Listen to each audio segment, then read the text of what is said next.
نحمده ونصلي على رسوله الكريم اما بعد فاعوذ باللہ من الشیطان الرجیم بسم اللہ الرحمن الرحیم۔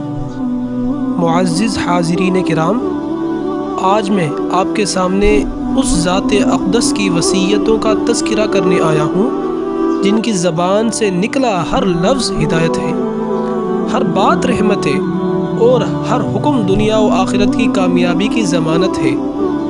جی ہاں، میں بات کر رہا ہوں نبی آخر الزماں فخر دو جہاں محمد صلی اللہ علیہ وآلہ وسلم کی۔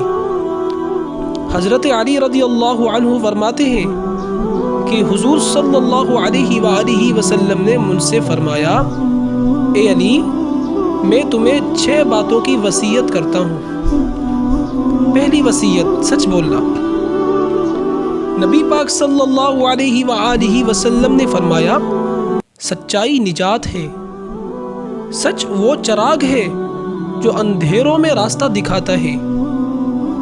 آج اگر ہم اپنے معاشرے کو دیکھیں تو ہر طرف جھوٹ کا بازار گرم ہے، کاروبار ہو یا رشتہ، سیاست ہو یا سماج۔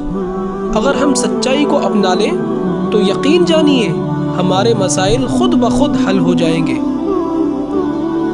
دوسری وصیت ہمارے پیارے آقا نے فرمایا، امانت ادا کرنا۔ امانت صرف مال کی نہیں ہوتی، بات کی بھی ہوتی ہے، ذمہ داری کی بھی ہوتی ہے۔ ایک سچا مسلمان کبھی خیانت نہیں کرتا۔ قرآن میں اللہ تعالیٰ نے فرمایا، بے شک اللہ تمہیں حکم دیتا ہے کہ امانتیں ان کے حقدار کو دو۔ ہمارے پیارے نبی نے تیسری وصیت فرمائی، وعدہ پورا کرنا۔ وعدہ وفا کا نام ہے۔ ہمارے پیارے نبی صلی اللہ علیہ وآلہ وسلم کو صادق الامین کہا گیا کیونکہ آپ نے ہمیشہ وعدے نبھائے۔ آج ہمارا حال یہ ہے کہ وعدہ صرف زبانی جمع خرچ بن چکے ہیں۔ اگر ہم سچے مسلمان ہیں تو وعدہ نبھانا لازم ہے۔ چوتھی وصیت، خیانت سے بچنا۔ خیانت ایمان کے خلاف ہے، چاہے وہ کسی راز کی خیانت ہو، کسی اعتماد کی یا کسی مال کی۔ مسلمان کی شان نہیں کہ وہ خیانت کرے۔ پانچویں وصیت، نگاہیں نیچی رکھنا۔ نظر کا گناہ دل کو کالا کر دیتا ہے۔ حضور صلی اللہ علیہ وآلہ وسلم نے فرمایا، نگاہ شیطان کا تیر ہے۔ آج کے دور میں جب ہر طرف بے حیائی ہے، تب نگاہوں کی حفاظت ایمان کی حفاظت ہے۔ چھٹی وصیت اور آخری وصیت، اپنے ہاتھ کو روکنا، یعنی ہاتھ سے کسی کو تکلیف نہ دینا، ظلم نہ کرنا، چوری، مار پیٹ یا کسی کا حق چھیننا ایک مسلمان کو زیب نہیں دیتا۔